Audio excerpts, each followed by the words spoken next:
দেশের জাতীয় ঐক্যের যে ডাক দেওয়া হয়েছে তাতে ষড়যন্ত্র মোকাবেলা ও দেশের শৃঙ্খলা রক্ষায় ইতিবাচক সাড়া পড়বে এ কথা জানিয়েছেন স্বরাষ্ট্র উপদেষ্টা অবসরপ্রাপ্ত লেফটেন্যান্ট জেনারেল জাহাঙ্গীর আলম চৌধুরী।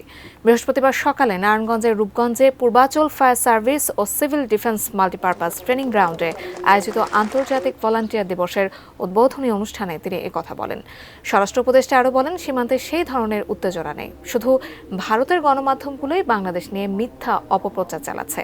তবে বিশ্বের অন্য কোনো মিডিয়ায় এর তেমন প্রভাব পড়ছে না বলেও দাবি করেন তিনি। আস্তে আস্তে আরো উন্নতি হবে না, কোনো ধরনের উদ্বেগজনক আশঙ্কা নেই। কোনো যুদ্ধ ওরা বার যুদ্ধ করে যাচ্ছে, আপনারা এটার প্রতিবাদ করবেন এবং আপনারা যে সত্যি ঘটনাটা আপনারা প্রকাশ করবেন, তবে ওদের সেই সময় ওদের মুখে চুলকানি পড়বে। আমাদের সার্বভৌমত্ব কোনো হুমকির মুখে নেই, কোনো ধরনের আমরা হুমকির মুখে নেই। আমরা সব একসাথে হয়ে এটার এই যে ওদের যে মিডিয়ার প্রচারণা আমরা প্রতিবাদ করব।